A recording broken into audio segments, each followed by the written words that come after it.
Halo semuanya, hari ini merupakan episode yang sangat spesial. Jadi kami sedang mencari pengembang atau property developer di bawah usia 40 tahun. Nah, jadi ini lagi viral di mana-mana tentang fenomena apakah anak-anak muda di bawah 40 tahun itu bisa diberikan kepercayaan dan apakah ada batas usia untuk bisa menjadi seorang property developer.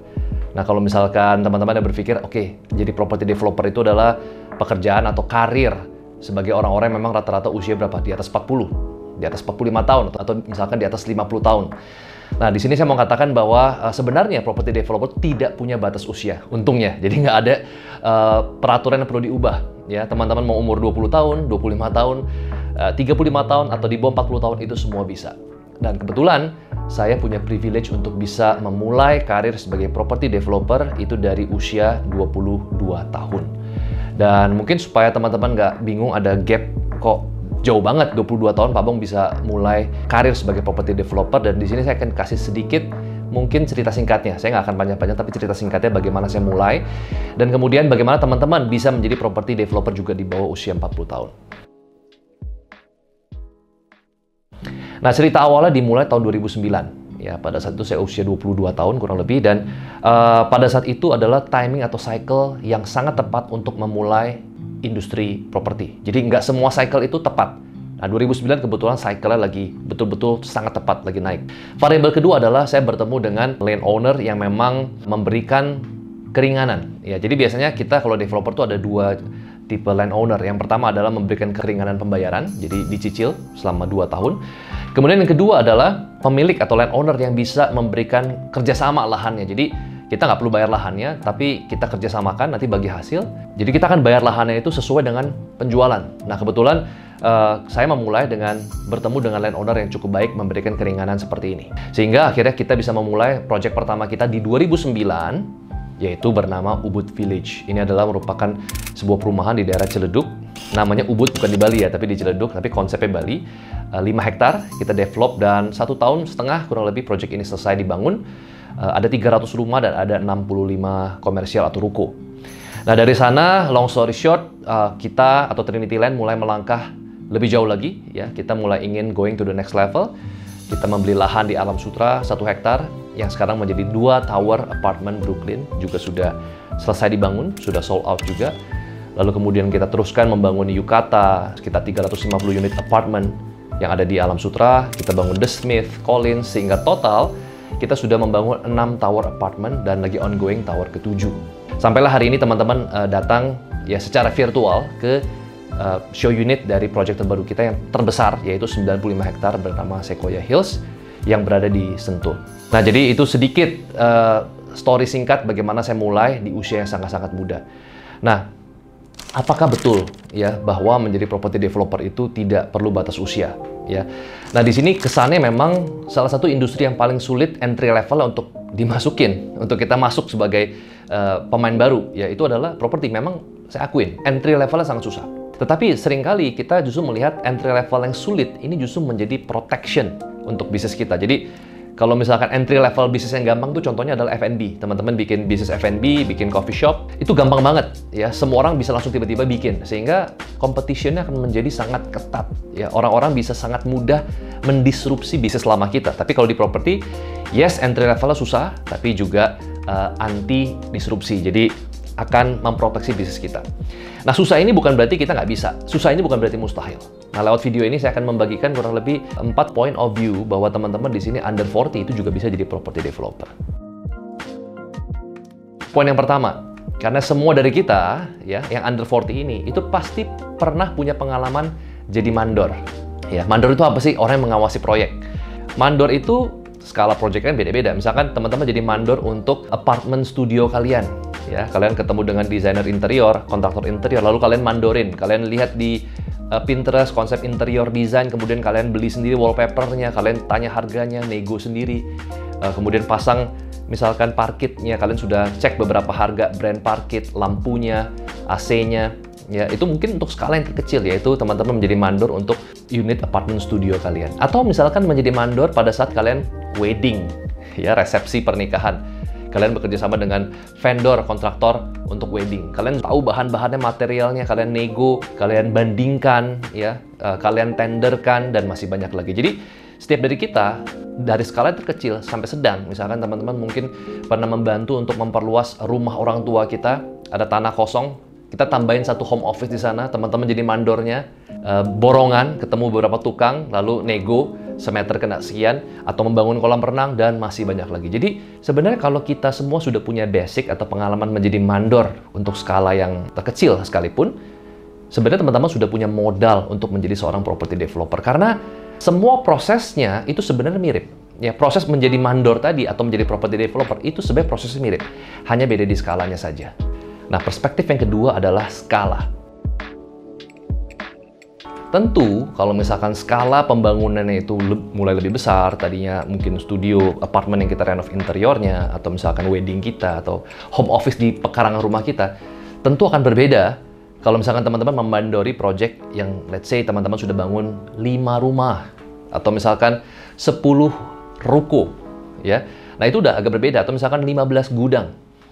Kenapa? Karena walaupun prosesnya sama, tapi skala ini menentukan. Nah, skala ini sebenarnya teman-teman kalau misalkan menjadi property developer, kadang-kadang berpikir misalkan seperti membangun sebuah perumahan, isinya ada 300 rumah, ada 2 klaster, ada main gate, enggak juga. Saya banyak ketemu developer-developer yang memang secara konsisten selama 10-15 tahun mereka hanya membangun townhouse yang ada di Jakarta Selatan. Mereka bangun 5 rumah, mereka akuisisi 2 rumah, sometimes kadang-kadang mereka beli rumah tua. Ya, beli rumah tua yang rumahnya tersebut itu sudah sebenarnya udah nggak dihitung lagi nilainya karena udah terlalu bobrok, udah di bawah, udah di atas 20 tahun sehingga dihitung tanahnya saja. Lalu dari rumah tua tersebut, misalkan rumah-rumah dulu kan besar-besar ya, ada yang 1000 meter, 1200 meter. Akhirnya dibeli, dihancurin, dirobohin satu rumah tadi. Akhirnya dipecah sertifikatnya, ya, lalu digambar ulang, bisa menjadi 3 rumah atau 4 rumah townhouse yang lebih kecil.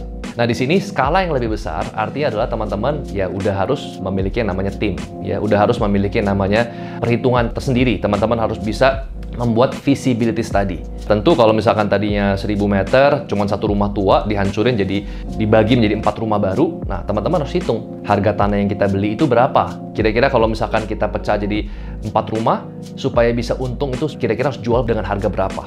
Apakah rumahnya jadi 2 lantai, apakah rumah jadi 3 lantai. Nah, jadi untuk bisa menjadi property developer under 40, kita start small aja, dari skala yang paling kecil. Nah, ketika teman-teman sudah menguasai dan dapat patternnya, nah itu tinggal dikali, ya. Tinggal kita rekrut tim yang lebih banyak. Misalkan tadi udah bisa bikin 5 rumah, mau jadi 100 rumah, itu bukan hal yang sulit. Tapi biasanya setiap kali kita naik ke skala berikutnya, tentu saja kita akan deal dengan misalkan kontraktor yang lebih profesional.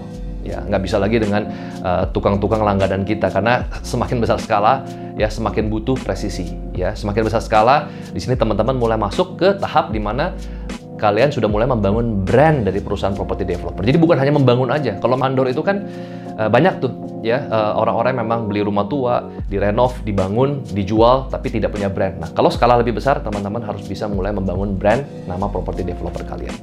Nah, sebelum masuk ke perspektif yang ketiga, saya ingin menyampaikan sebuah informasi bahwa saya akan mendirikan sekolah properti saya, yaitu Bong Chandra Property School.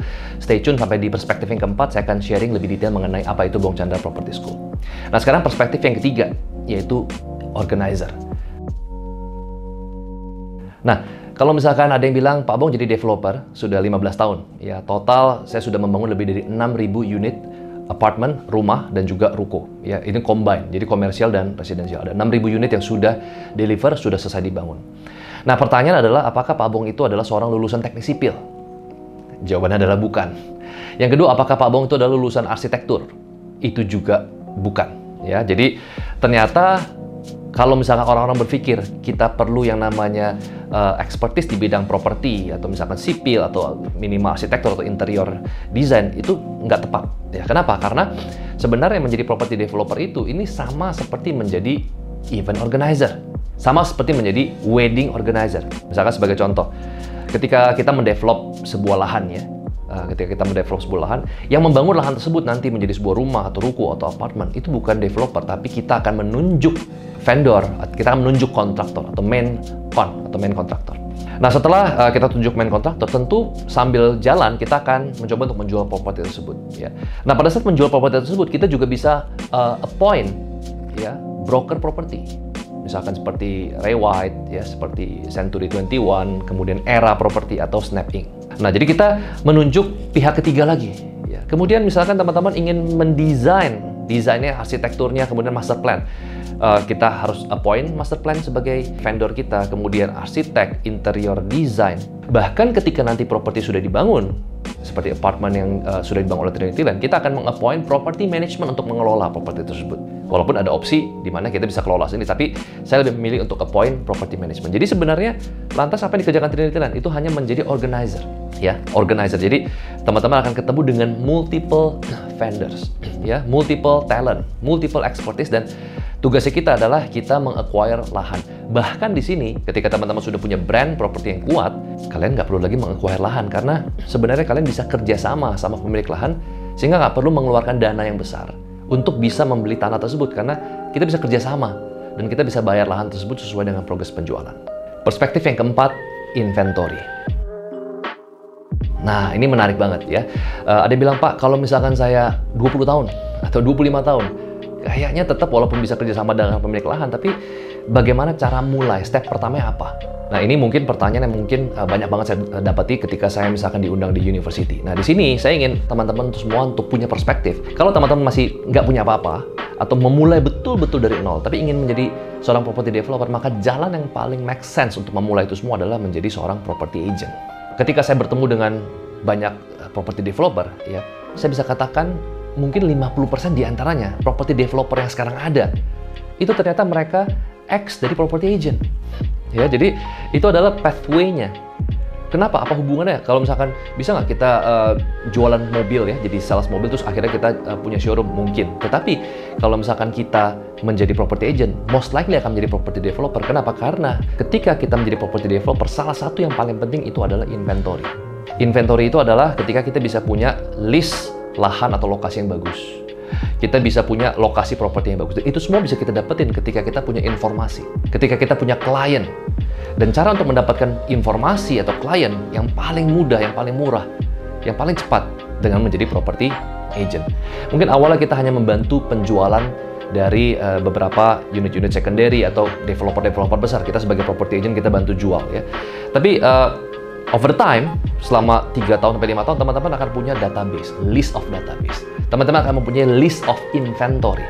Nah, ketika teman-teman punya list of database, list of inventory, orang-orang yang udah terbiasa beli properti sama kita, walaupun kita jual properti orang lain, biasanya mereka itu akan kontak kita, ada properti apa lagi, ada properti di mana lagi. Nah, kita bisa ajak klien-klien loyal kita untuk, oke, saya lagi nggak ada properti, tapi gimana kalau misalkan kita beli lahan ini bareng-bareng, bapak bisa atau ibu bisa jadi investornya, nanti kita bagi hasil. Nah, biasanya ketika mereka sudah jadi klien kita 3-5 tahun dan mereka sudah untung beberapa kali, mereka akan sangat dengan senang hati untuk bisa join menjadi investor atau pre-sell. Jadi setidaknya mereka akan modalin menjadi pembeli awalnya, walaupun itu masih gambar. Karena mereka udah terbiasa beli properti sama kita, karena kita punya inventory-nya.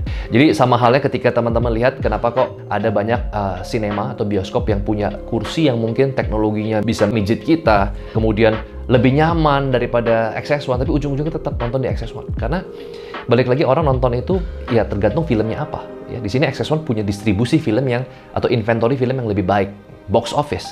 Sehingga sama seperti di industri properti, kalau kita nggak punya inventory-nya, ya maka jadi property agent pasti gagal, jadi property developer juga pasti gagal.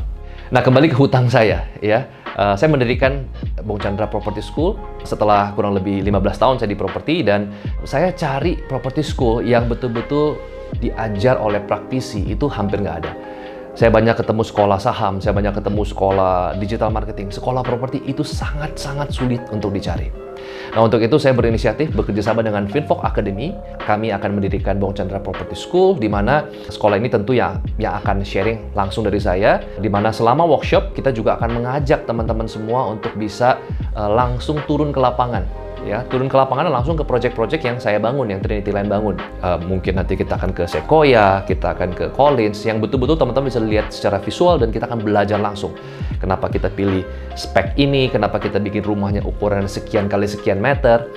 Dan yang lebih menarik lagi adalah, salah satu alasan saya kenapa saya mencari developer muda, sebenarnya under 40 itu hanya gimmick, ya, tapi saya mencari developer karena di tahun 2021 ya, tahun 2021, Trinity Land kita punya kesempatan ya, punya privilege untuk bisa bekerja sama dengan banyak landowner, dan total lahan yang memang kita sudah miliki itu hampir 500 hektar, dan di situ saya sadar bahwa kita nggak bisa mendevelop itu sendiri ya. Jadi dengan saya bisa mencoba untuk memberikan mentor kepada developer atau calon developer, di sini saya bisa mengajak kita semua untuk bisa membangun 500 hektar lahan yang Trinity Land miliki bareng-bareng.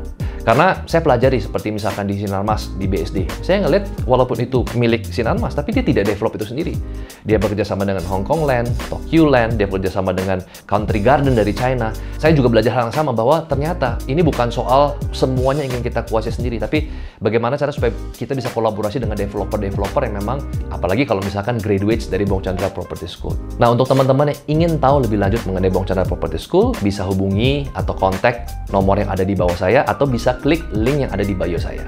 Dan teman-teman, semoga informasi yang saya sampaikan di YouTube ini bisa bermanfaat. Jangan lupa untuk like, subscribe, dan juga komen. I'll see you on the next video.